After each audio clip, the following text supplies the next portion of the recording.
오늘날에는 통신이 참 발달을 해서 지구 반대편에서 무슨 일이 생겨도 이곳에서 금방 알게 됩니다. 그래서 가끔 아프리카 같이 우리에게 낯설고 생소한 곳에서 무슨 큰일이 날 때가 있는데요. 그래서 그때 TV 뉴스를 보면 아나운서가 그곳에 사는 사람들과 전화를 연결해서 상황을 묻는 것을 볼 수가 있습니다. 자, 그때마다 드는 생각은요. 이게 전 세계 어디에나 한국인이 안 사는 데가 없다라는 것입니다. 자, 그런데요. 그렇게 연결된 사람들 중에 목사님이 은근히 많습니다. 자, 그래서 또 드는 생각은 전 세계 어디에나 한국인들이 사는 곳에는 꼭 교회가 있구나라는 생각을 듭니다. 자, 따라서 여러분 혹시 해외 여행을 가셨는데 무슨 일을 당했다라고 하면요. 그곳에 한인 교회가 있는지 알아보시고 도움을 청하시면 됩니다. 저도요. 여기서 목회하는 동안 그런 분들을 도와드린 적이 몇 번 있습니다. 자, 이렇게요. 전 세계 어디든 어지간한 곳에는 한인 교회가 있습니다. 자, 이런 건요. 2000년 전 사도 바울이 선교 여행을 하며 복음을 전할 때도 마찬가지였습니다. 자, 당시 유대인들은요. 로마 제국 곳곳에 퍼져 있었습니다. 그래서 어지간한 곳에는 꼭 유대교 회당이 있었고 그래서 바울은 그곳에 들어가서 복음을 전했습니다. 자, 오늘 본문이 있는 사도행전 14장은요. 바울의 1차 선교 여행 이야기입니다. 자, 선교 여행은 총 3번 있었는데요. 이번이 그 첫 번째 여행입니다. 자, 여행 지역이 이렇습니다. 지도를 보면요. 여기가 오늘날의 튀르키예 남쪽 지역입니다. 자, 바울 일행은 이고니온 지역의 회당에서 전도를 했고요. 그리고 많은 유대인과 헬라인들이 예수님을 믿고 하나님께 돌아왔습니다. 하지만 이걸 싫어하는 유대인들이 그곳에 사는 현지인들, 헬라인들을 선동해서 바울 일행을 핍박했습니다. 그래서 이렇게 했습니다. 사도행전 14장 5절과 7절을 보면 5절부터 7절까지를 보면 이방인과 유대인과 그 관리들이 두 사도를 모욕하며 돌로 치려고 달려드니 그들이 알고 도망하여 루가오니아의 두 성 루스드라와 더베와 그 근방으로 가서 거기서 복음을 전하니라. 자, 바울과 그의 일행은요. 이고니온에서 남쪽으로 약 40km 떨어진 루스드라라는 곳으로 이동해서 거기서 복음을 전했습니다. 자, 당시 이 루스드라는요. 은퇴한 로마 군인들이 많이 살았다고 합니다. 자, 그리고 또 이곳은요. 훗날 사도 바울의 영적인 아들이 되는 디모데가 태어나서 자란 곳이기도 합니다. 자, 그런데요. 여기에 유대교 회당이 없었습니다. 그만큼 유대인들이 거의 살지 않았다라는 거예요. 자, 바울은요. 지금까지와는 달리 유대교 회당에서 복음을 전할 수가 없었습니다. 자, 그래서 처음으로 오직 이방인들을 대상으로 전도하게 됐습니다. 바울은요. 루스드라 성 안에 있는 광장에서 복음을 전했습니다. 자, 그렇다면 그곳에서 과연 무슨 일이 있었을까요? 자, 그리고 또한 그곳 사람들은 바울을 어떻게 생각하고 또 어떻게 대했을까요? 이를 살펴보면서 오늘 우리가 얻어야 할 교훈을 알아보고자 합니다. 먼저 첫 번째로 그곳에서 장애인이 믿음으로 회복되는 기적이 일어났습니다. 자, 먼저 첫 번째로 장애인이 믿음으로 회복되는 기적이 일어났습니다. 자, 그곳에서 벌어진 일은 이렇게 시작됩니다. 우리 8절 여러분 성경 보시면서 같이 읽겠습니다. 14장 8절 시작. 루스드라에 발을 쓰지 못하는 한 사람이 앉아 있는데 나면서 걷지 못하게 되어 걸어본 적이 없는 자라. 자, 그 일은 한 장애인으로부터 시작됩니다. 여기 이제 우리가 읽은 건 개역 개정판인데요. 옛날 성경인 개역 한글판을 보면은 이게 앉은뱅이 이렇게 돼 있습니다. 앉은뱅이. 일어서지도 못하고 걷지도 못하는 사람이에요. 자, 그런데 우리가 읽은 이 8절을 보면 성경은 그의 상태를 3가지로 말씀합니다. 뭐죠? 한번 볼까요? 여러분 성경 보세요. 먼저 첫 번째로 발을 쓰지 못하고 태어날 때부터 걷지 못하게 됐고 지금까지도 한 번도 걸어보지 못한 사람이라고 말합니다. 자, 이렇게 3번이나 반복해서 말합니다. 그건 무슨 의미예요? 그만큼 그의 상태가 좋지 않았다라는 걸 의미합니다. 자, 이 사람은요. 지금까지 한 번도 자기 힘으로 일어서서 어디를 가본 적이 없는 사람입니다. 자, 그리고 지금 이 자리에 와 있는 것도요. 자기가 자기 힘으로 온 게 아니라 누가 자기를 들어서 여기다 옮겨 놓은 겁니다. 자기 힘으로는요 못합니다. 여러분 한번 생각해 볼까요? 이 사람이요. 여러분 이 사람은 자기 미래가 희망이 있다고 생각했을까요? 없다고 생각했을 겁니다. 그냥 하루하루 겨우겨우 연명하듯 살았을 겁니다. 자, 그런데 여러분 우리도요 때로는 이 사람 같을 때가 있습니다. 그게 공부든 일이든 진로든 비자든 어떤 일에 큰 실패를 맛보면요 우리는 한순간 희망을 잃어버리고 말아요. 그래서 나는 아무것도 못하는 사람이야 이런 생각이 듭니다. 그래서 뚜렷한 인생의 목표 없이 그냥 하루하루 연명하듯 살아가게 됩니다. 하지만 여러분 이런 우리에게도요 희망이 있습니다. 어떻게 해요? 하나님을 믿으면 됩니다. 예수님을 믿으면 됩니다. 그러면 여러분에게 우리에게 성령의 역사가 일어납니다. 오늘 본문이 바로 그 얘기예요. 자, 다시 본문으로 돌아와서요. 루스드라에 사는 그 장애인이 바울의 설교를 듣습니다. 9절 여러분 성경 보시면서 같이 읽겠습니다. 9절 시작. 바울이 말하는 것을 듣거늘 바울이 주목하여 구원받을 만한 믿음이 그에게 있는 것을 보고. 바울이 하나님의 말씀을 전했습니다. 그리고 그 말씀을 장애인이 들었습니다. 이 구절을 보면 좀 헷갈리게 돼 있어요. 바울이 말하는 것을 듣거늘, 이게 장애인이 주어입니다. 그 장애인이 바울이 말하는 것을 듣거늘입니다. 그래서 바울이 주목하여 보았다 이런 얘기예요. 자, 바울이 하나님 말씀 전했어요. 그리고 그 말씀을 장애인이 들었습니다. 그러면서 놀라운 일이 생깁니다. 어떻게 해요? 그 사람 마음속에 믿음이 생긴 거예요. 성경은요 그 믿음을 구원받을 만한 믿음이라고 말씀합니다. 그렇습니다, 여러분. 이를 통해서 우리가 알 수 있는 건요 믿음은 우리가 하나님의 말씀을 들을 때 생긴다라는 겁니다. 반대로 말씀을 듣지 않으면 믿음이 생기지 않습니다. 설령 생기는 것 같아도요 그건 구원받을 만한 진짜 믿음이 아닌 하나님의 뜻과 상관없는 잘못된 믿음입니다. 그래서 그런 건 믿음이라고 안 부르고 뭐라고 하는지 알아요? 여러분 그건요 그냥 신념이라고 합니다. 자기 신념이에요. 신념만 생겨요. 그래서 이에 관해서 성경 로마서는 이렇게 말씀합니다. 우리 스크린 보시면서 같이 읽어볼까요? 로마서 10장 17절입니다. 시작. 그러므로 믿음은 들음에서 나며 들음은 그리스도의 말씀으로 말미암았느니라. 아멘. 그렇습니다. 믿음은 그리스도의 말씀, 하나님의 말씀을 들을 때 생깁니다. 따라서 여러분 말씀을 잘 들어야 합니다. 그러면 하나님을 믿는 믿음이 생깁니다. 또 하나님이 존재하실 뿐 아니라 전능하신 능력으로 역사하신다는 믿음도 생깁니다. 그리고 또 계속해서 말씀을 계속 잘 들으면 그 믿음이 커집니다, 여러분. 하나님이 세상에서뿐만이 아니라 오늘 내 삶에서도 역사하신다라고 하는 믿음이 생기고 이 믿음이 커집니다. 그리고 또 계속해서 말씀을 잘 들으면 그 믿음이 견고해지고 확실해집니다. 약속의 말씀이 내게 이루어지는 걸 보게 됩니다. 내 삶을 이끄는 전능하신 하나님의 손길을 경험하게 됩니다. 그렇게 축복된 인생을 살아가게 됩니다. 따라서 여러분 하나님의 말씀을 계속 잘 들어야 합니다. 꾸준히 들어야 합니다. 이를 통해 우리 모두 축복을 받으며 살아가기를 바랍니다. 다시 본문으로 돌아와서요. 14장 9절을 다시 읽어보면요. 바울이 말하는 것을 듣거늘 바울이 주목하여 구원받을 만한 믿음이 그에게 있는 것을 보고. 바울은요 설교를 듣고 있는 그 사람을 주목해서 봤습니다. 그랬더니 그 사람에게 구원받을 만한 믿음이 있는 게 보였어요. 여러분 바울은요 분명 그 사람의 얼굴을 봤을 겁니다. 자, 그때 바울이 어떤 느낌이었는지요 저는 좀 알 것 같습니다. 이유가 뭐예요? 저도 일주일에 한 번씩 주일마다 여러분의 얼굴을 보면서 설교하기 때문입니다. 얼굴을 보면요 어떤 분은 정말 눈빛이 반짝반짝하는 분이 있습니다. 그냥 말씀이 쏙쏙 들어가는 게 보여요.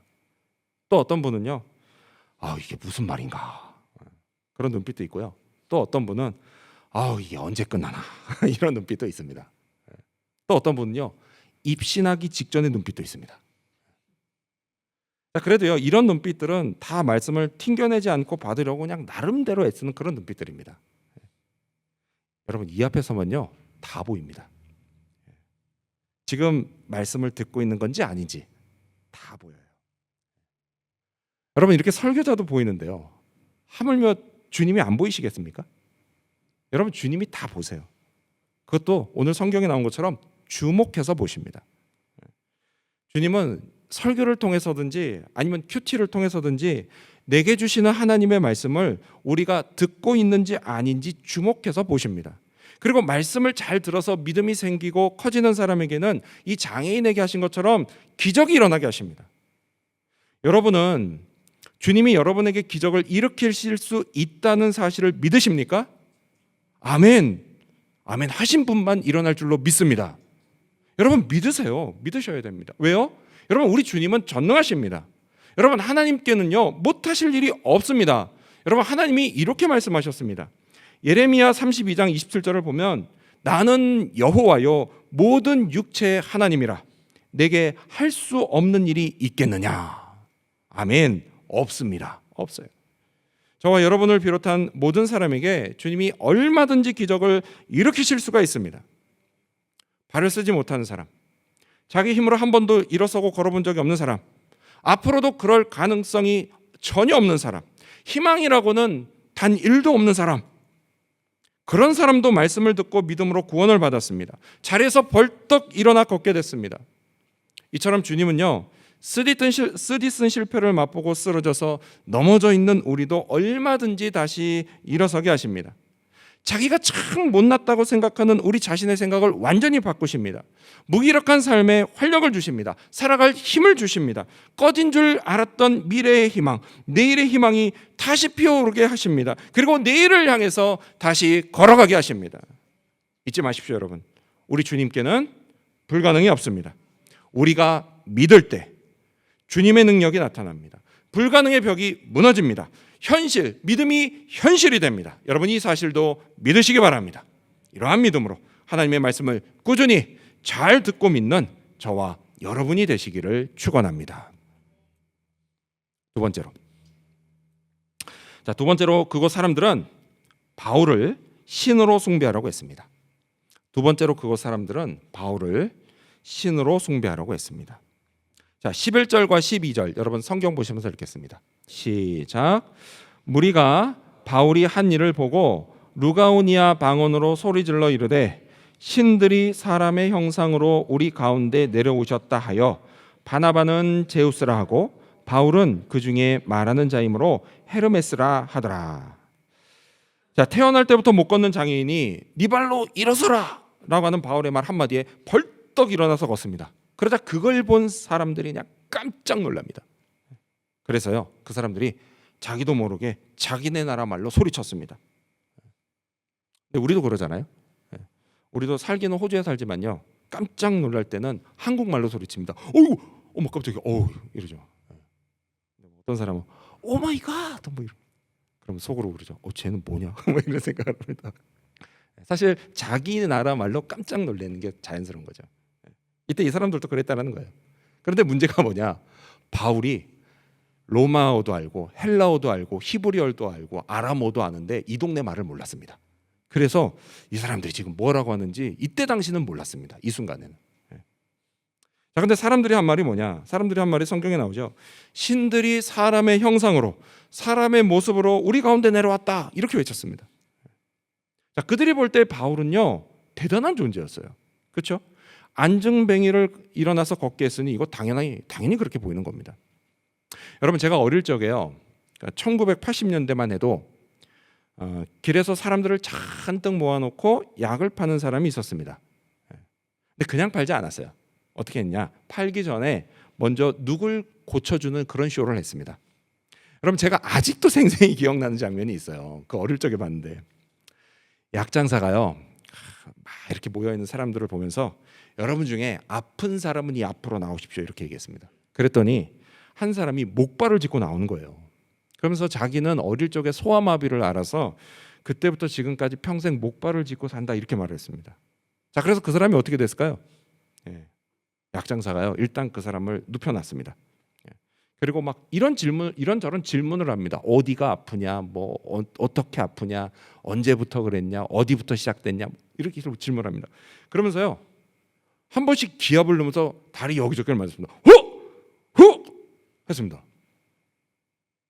여러분 웃지 마세요. 그 당시는 되게 진지했습니다. 모든 사람들이. 그랬더니 어떻게 된지 알아요? 그 사람이 그냥 벌떡 일어나서 걷기 시작했습니다. 그리고 더 충격적인 건 그 사람이 짚고 온 목발을 거기 모여있던 다른 스태프들이 다 때려 부셨습니다. 앞으로 이거 짚고 다니지 말라고. 와, 그 순간에요 막 사람들의 탄성이 쏟아졌습니다. 우와. 바로 그때를 놓치지 않고 약을 팔았습니다. 엄청 팔렸죠. 왜요? 그 약장사가요 진짜 대단해 보였기 때문이에요. 자, 루스드라 사람들 눈에 비친 바울도 마찬가지였습니다. 진짜 대단해 보였어요. 그들은요 신이 자기들을 찾아왔다고 생각했습니다. 자, 근데 여러분 여기에는요 또 다른 이유가 있어요. 사람들이 그렇게 믿은 또 다른 이유가 있습니다. 뭐냐? 그거는요 이 도시에 전해져 내려오는 전설이 있었기 때문이에요. 그 전설의 내용은 이렇습니다. 먼 옛날 그리스 신화에 나오는 신 제우스와 헤르메스가 나그네로 변장하고 이 동네를 찾아왔습니다. 자, 그래서 하룻밤을 묵어 가려고 했는데 아무도 그들을 맞아주지 않았던 거예요. 어느 집을 가도 다 문전박대를 당했습니다. 허름하게 입고 왔거든요. 자, 그러던 차에 아주 초라한 집의 노부부가 이들을 맞아주었습니다. 그리고 없는 살림에 막 찬장에서 있는 거 없는 거 음식 다 꺼내가지고 정성스럽게 저녁 식사도 접대를 했습니다. 자, 그래서 나중에요 제우스와 헤르메스가 이 노부인에게 큰 상을 줬습니다. 그 집도요 황금 궁전으로 만들어줬습니다. 그리고 반대로 자기들을 문전박대한 도시 사람들 어떻게 했는지 아세요? 큰 홍수가 나게 해서 모조리 다 죽여버렸습니다. 이 전설이 전해져 내려오고 있었어요. 자, 그래서 이걸 익히들어 알고 있던 사람들이요 기적을 일으키는 바울을 보고요 아, 신들이 다시 찾아왔구나 이런 생각을 했던 겁니다. 잘해야 되잖아요 이번에는. 자, 그래서 그들은 바나바를 제우스라고 생각했습니다. 여러분 이 제우스가 로마의 신화로 따지면 주피터입니다. 주피터. 신들의 신이죠. 왜 그렇게 생각했느냐? 그들이 봤을 때 바나바가 바울보다는 나이가 더 많았습니다. 그리고 생긴 것도 막 이렇게 수염도 나고 제우스처럼 생겼다 이렇게 생각했기 때문이에요. 그래서 바나바는 제우스라고 생각했습니다. 그리고 바울은 헤르메스라고 생각했습니다. 우리 여자분들이 잘 아시는 그 에르메스가 바로 이 헤르메스입니다. 모르시는구나 표정을 보니까. 그런 게 있어요 여러분. 그런 게 있어요. 에르메스가 이 헤르메스예요. 그리고 이게 로마의 신으로 바꾸면 이게 머큐리입니다. 머큐리 신. 옛날에 자동차 중에 머큐리가 있었어요. 미국 자동차 중에. 자, 그런데 이 헤르메스, 왜 바울을 헤르메스라고 생각했냐면 헤르메스의 역할이 제우스 신의 대변인이었습니다. 그래서 말을 많이 하는 신이었어요. 그래서 말을 잘하는 걸 보니까 아, 바울은 헤르메스구나 이런 생각을 했던 겁니다. 자, 아무튼 이 도시 사람들을 비롯해서요 이 동네에 있는 제우스 신당의 제사장들까지 몰려 나와 가지고 바울과 바나바를 막 숭배하라고 했습니다. 우리 13절 여러분 성경 보시면 되겠습니다. 13절 시작. 시외 제우스 신당의 제사장이 소와 화환들을 가지고 대문 앞에 와서 무리와 함께 제사하고자 하니. 자, 이렇게 제사하려고 했습니다. 신으로 숭배하려고 했습니다. 왜 그랬을까요? 이유는 간단해요. 바울이 기적을 일으켰기 때문이에요. 안 될 줄 알았던 일이 되게 했기 때문이에요. 불가능한 일이 이루어지게 했기 때문이에요. 그래서 신으로 숭배하려고 했던 겁니다. 자, 그런데 여러분 이런 모습이요 실은 우리에게도 있습니다. 여러분 우리도요 내게 기적 같은 일이 벌어지면요 또 안 될 줄 알았던 일이 되면 또 불가능한 일이 이루어지면 그걸 되게 한 그것을 숭배하려는 습성이 있습니다. 어떤 게 있어요? 대표적으로 먼저 돈이 있어요. 돈. 여러분 지금 세상은요 돈이면 안 되는 게 없는 세상이다 이런 세상이에요. 그러다 보니까 사람들이 돈을 신처럼 숭배합니다. 또 어떤 게 있어요? 학생들은 성적도 있어요. 성적. 실제로는 꼭 그렇지 않은데도요 학생들은 또는 학부모님들은 성적이 아주 좋으면 나중에 좋은 직업을 갖고 행복하게 살 거라고 생각합니다. 행복은 성적순이라고 믿어요. 그래서 성적을 신처럼 숭배합니다. 또 뭐가 있죠? 외모도 있습니다. 외모.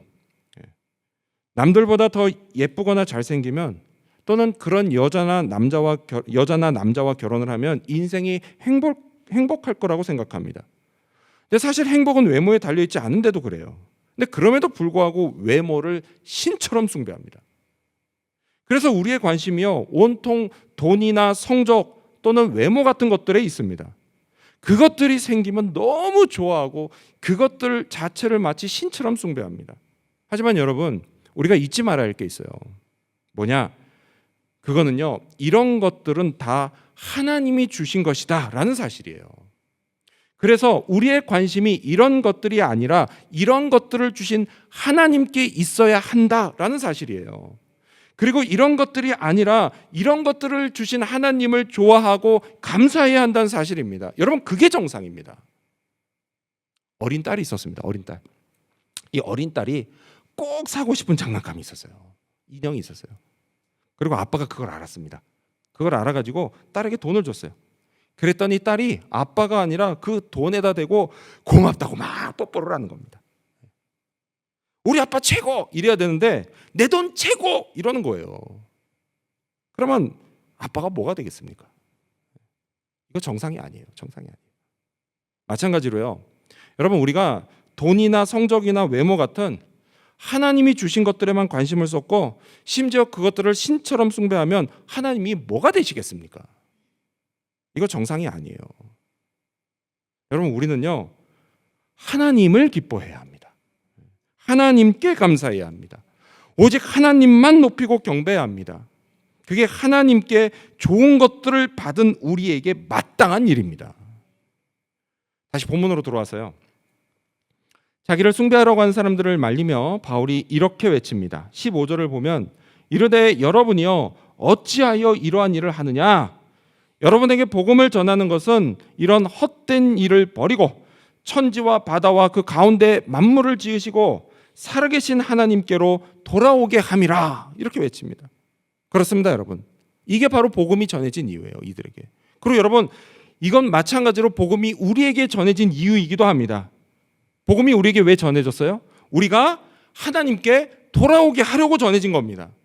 내가 경배할 대상이 오직 세상을 창조하시고 만물을 다스리시는 살아계신 하나님 한 분뿐이라는 것을 알게 하려는 것입니다. 따라서 여러분, 이 복음을 믿고 거듭난 우리가 이제는 오직 하나님만 섬기고 경배하기를 바랍니다. 하나님께 관심을 집중하기 바랍니다. 인생 중에 벌어지는 기적 같은 일과 또 안 될 것 같은데 이루어지는 일과 또 불가능한데 가능해지는 일, 이런 일들 속에 나를 도우시는 하나님의 손길이 있다는 사실을 믿으시기 바랍니다. 육신의 눈으로 보는 것 너머에 보이지 않게 역사하시는 전능하신 하나님이 계시다는 사실도 믿으시기 바랍니다. 이러한 믿음으로 오직 하나님만 높이고 경배하며 살아가는 저와 여러분이 되시기를 축원합니다. 이날 이곳에서 무슨 일이 있었을까요?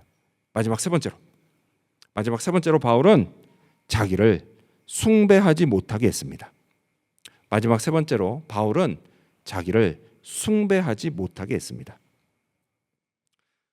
자, 사람들이 소리를 지르기 시작했을 때 아까도 말씀드린 것처럼 바울은 그들이 하는 말을 못 알아들어가지고 이게 무슨 상황인지 몰랐습니다. 하지만 눈치로 또 다 알게 되잖아요, 조금 있으면. 그래서 잠시 후에 이게 이 사람들이 나하고 바나바를 신으로 숭배하려고 하는구나, 이걸 알았습니다. 그래서 당장 이렇게 했습니다. 14절 여러분 성경 보시면서 읽겠습니다. 시작.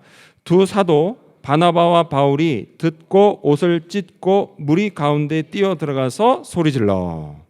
바울은 옷을 찢고 소리를 질렀습니다. 자, 여기서 옷을 찢는다라고 하는 행위는요, 누가 하나님을 모독할 때 그걸 보고 들으면서 내가 느끼는 비참한 심정, 그거를 행동으로 표현하는 겁니다. 그래서 옷을 찢었습니다. 유대인들은 많이 찢었더라고요. 기록을 보니까 한 10cm에서 15cm 찢었다고 합니다. 자, 그리고 바울은요, 그런 다음에 무리 가운데로 뛰어 들어갔습니다. 그래서 큰 소리로 외쳤습니다. 자, 그때 한 말이요 17절까지 이어지는데 핵심은 맨 앞에 나오는 이것입니다. 우리 스크린 보시면서 같이 읽어볼까요? 읽습니다. 시작. 이르되 여러분이요 어찌하여 이러한 일을 하느냐? 우리도 여러분과 같은 성정을 가진 사람이라. 성정, 이거는 이제 본질, 영어로는 nature라는 뜻입니다. 근데 여러분, 이건요 헬라어로 뭐냐면 호모이오 파데이스입니다. 근데 여러분, 이 단어가 원래는 무슨 뜻이냐면 같은 것을 경험하는, 이런 뜻이에요. 즉 바울의 말이 뭐예요? 우리도 너희와 똑같이 먹고 자고 싸고 똑같이 기쁨과 슬픔을 느끼고 죽을 때가 되면 똑같이 죽는 연약한 육체를 가진 인간이다, 이 얘기하는 겁니다. 그러니 결코 신이 아니니까 절대 숭배하지 말아라 라고 하는 겁니다. 큐티하신 분들은 아마 기억하실 거예요. 앞서 그 사도행전 12장에 무슨 사건이 있었냐면 이거하고 비슷하게 사람들이 헤롯 왕을 신으로 숭배하는 장면이 나옵니다. 헤롯 왕의 연설을 들은 사람들이요, 이거 성경에 이렇게 나와 있습니다. 이건 신의 소리다, 이건 사람의 소리가 아니다 라고 하면서 아부를 했습니다. 아부를 했어요. 이때 좀 상황이 안 좋았거든요. 밉보였거든요. 그래서 아부를 했는데 그걸 곧이곧대로 들은 헤롯이 그냥 좋아서 어쩔 줄을 몰랐던 것 같습니다. 그래서 성경은요, 그가 하나님께 영광을 돌리지 않아서 심판을 받고 벌레에게 잡아먹혀 죽었다, 이렇게 말씀을 합니다. 네, 여러분, 이게요 우리 인간의 원래 모습이에요. 인간은요, 누가 나를 칭송하면 좋아서 어쩔 줄을 모릅니다. 물론 여러분, 오해는 하지 마세요. 칭찬받는 게 다 잘못됐다, 이런 뜻은 절대 아닙니다. 결코 아니에요. 여러분, 칭찬은요, 고래도 춤추게 한다는 말처럼 칭찬을 들으면 우리에게 그게 동기부여가 되고 힘이 됩니다. 기분이 좋아지는 건 당연해요. 그래도 여러분, 선을 넘으면 안 됩니다. 마땅히 하나님이 받으셔야 할 영광을 가로채는 것은 분명 잘못된 일이에요. 이단 교주들이 그러죠. 이단 교주들. 자기들이 다 하나님 자리에 가 있습니다. 작년에 출판된 내가 신이다라는 책에요, 자기를 하나님 자리에 올려놓은 한국의 이단 교주들이 나옵니다. 그래서 역사적으로 1917년 이순화를 시작으로 해서요, 2023년 신옥주와 이재록에 이르기까지 총 27명이 나옵니다.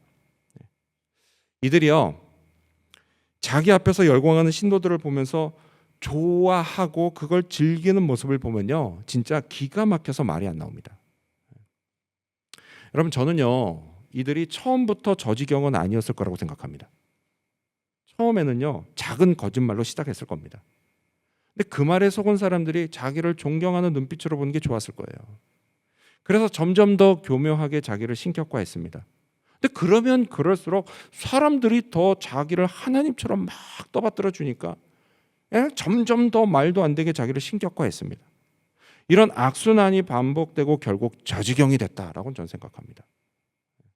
근데 여러분, 우리도 조심해야 돼요. 우리도. 물론 우리는요, 이단 교주가 되지는 않을 겁니다. 그렇죠? 그렇죠? 네, 우리는 이단 교주는 되지 않을 거예요. 하지만 여러분, 우리도요, 얼마든지 나 자신을 하나님 자리에 올려놓을 위험성이 있습니다. 악한 마귀가요, 그렇게 하라고 끊임없이 우리 마음에 속삭여요. 그래서 여기에 딱 넘어가면 어떻게 되죠? 그냥 하나님 자리에 순식간에 올라가 버리고 맙니다. 자, 이게 어떤 모습으로 나타나느냐? 남들을 지배하려는 모습으로 나타납니다. 여러분, 부부 사이의 이러면요, 참 괴롭습니다. 아내가 남편을 지배하러 가면요, 그 집은 싸움이 끊이지를 않습니다. 자, 또 어떤 모습으로 나타나죠? 하나님 자리에 올라가 있는 거, 남들을 비판하고 정죄하는 모습으로도 나타납니다. 교회에서 이러면요, 참 괴롭습니다. 여러분, 어느 교회를 가든지요, 교인들 중에는 신앙생활을 자기와 좀 다르게 하는 사람이 꼭 있습니다. 또요, 모든 교인들의 신앙심의 정도와 그리고 헌신의 정도가 다 똑같은 것도 아니에요. 여러분, 세상에 그런 교회는 결코 없습니다. 전혀 없어요. 자, 이렇게 자기와 다르고 또 자기만큼 안 되는 사람을, 그럼 나는 어떻게 해야 되죠? 나는 어떻게 해야 돼요? 그런 사람을 내가 예수님의 마음으로 인내하며 섬겨야 합니다. 내가 아버지 하나님의 마음으로 품어주고 기도해야 합니다. 그러면 성령이 그런 나를 축복하시고 그 사람도 변화시켜 주십니다. 여러분, 이게 더딘 것 같아도 이게 맞는 겁니다. 교회를 이루고 있는 저와 여러분, 그리고 우리 모두를 성령이 인도하세요. 아멘. 성령께서 인도하시면서 조금씩 점점 더 예수님을 닮아가게 하십니다. 여러분, 예수님은요, 우리를 지배하려고 또 비판하려고 정죄하려고 이 땅에 오시지 않았습니다. 반대로 섬기고 품어주고 용서하려고 오셨습니다. 따라서 여러분, 우리도요, 우리 주 예수님처럼 하기를 바랍니다. 좀 더디고 힘들더라도요, 그렇게 할 때에 그게 곧 우리가 하나님께 영광을 돌리는 것입니다. 이런 우리를 통해 하나님이 영광을 받으십니다. 이 사실을 믿으시기 바랍니다. 자, 다시 본문으로 돌아와서요. 바울의 말 한마디에 장애인이 일어나 걷는 기적이 일어났습니다. 그런 바울을 사람들이 하나님으로 떠받들려고 했습니다. 그러자 바울이 긋고 말렸습니다. 이 기적은 자기가 아니라 하나님의 능력으로 된 것이라고 분명히 했습니다. 하나님의 영광을 가로채는 잘못을 저지르지 않았습니다. 자, 이런 바울의 모습은 먼 훗날 그가 죽을 때까지 계속됩니다. 자, 그렇다면 여러분, 바울이 이렇게 하나님 앞에 겸손할 수 있었던 이유가 뭘까요? 사람들의 칭찬과 찬사를 받으면서도 전혀 교만하지 않았던 이유가 뭘까요? 그걸 알 수 있는 힌트가 3절에 나옵니다. 3절. 스크린 보시면서 읽어볼까요? 같이 읽겠습니다. 시작. 두 사도가 오래 있어 주를 힘입어 담대히 말하니 주께서 그들의 손으로 표적과 기사를 행하게 하여 주사 자기 은혜의 말씀을 증언하시니 아멘. 그렇습니다. 뭐예요? 바로 주를 힘입어입니다. 주를 힘입어. 여러분, 바울은요 늘 주님을 의지했습니다. 오직 주님 안에 있었습니다. 그래서 그런 바울을 통해서 주님이 역사하셨어요. 기적이 일어나게 하시고 구원받는 은혜와 말씀이 전파되게 하셨습니다. 이를 통해 수많은 사람들이 하나님께 돌아오게 하셨고, 여러분, 그들 중에는 오늘 21세기 이곳에 저와 여러분도 있습니다. 훗날 바울은요 다른 곳에서 이곳 루스드라 지역에 있는 교회에 편지를 보냅니다. 그 편지가 바로 갈라디아서예요. 자, 여기에요 바울의 매우 중요한 신앙 고백이 담겨 있습니다. 우리 이것도 같이 읽어볼까요? 갈라디아서 2장 20절입니다. 시작. 내가 그리스도와 함께 십자가에 못 박혔나니 그런즉 이제는 내가 사는 것이 아니요 오직 내 안에 그리스도께서 사시는 것이라. 아멘. 그렇습니다. 다메섹으로 가는 길에 예수 그리스도를 처음 만나 나의 구원자와 주인으로 믿은 후에 바울은 그분과 함께 살기 시작했습니다. 십자가에서 죽으신 그분의 죽으심이 곧 나의 죽음이라는 걸 알았습니다. 그리고 이제 내가 사는 건 내가 사는 게 아니라 오직 내 안에 그리스도께서 사시는 거라고 고백했습니다. 이렇게 바울은요 오직 주님을 의지하고 주님 안에 살았습니다. 이 고백이요 오늘 저와 여러분의 고백이 되기를 바랍니다. 그래서 내게 벌어지는 기적 같은 일들이 다 주님이 하신 일이라고 고백할 수 있기를 바랍니다. 잊지 마십시오, 여러분. 하나님은 우리를 축복하십니다. 은혜와 능력을 베푸십니다. 이를 통해 험한 이민자와 유학생의 삶을 포기하지 않고 살아가게 하십니다. 어제의 고난을 지나 새로운 오늘을 맞이하게 하시고 또 오늘의 어려움을 이기고 행복한 내일을 맞이하게 하십니다. 그러니 여러분, 힘을 내십시오. 주님과 늘 동행하십시오. 말씀을 들으며 힘을 얻으십시오. 주님이 늘 도우십니다. 이 사실도 믿으시기 바랍니다. 이러한 믿음으로 하나님께 영광을 올리고 축복된 인생을 살아가는 저와 여러분, 그리고 우리 지구촌 교회 모든 성도님들이 되시기를 주님의 이름으로 축원합니다. 기도하겠습니다.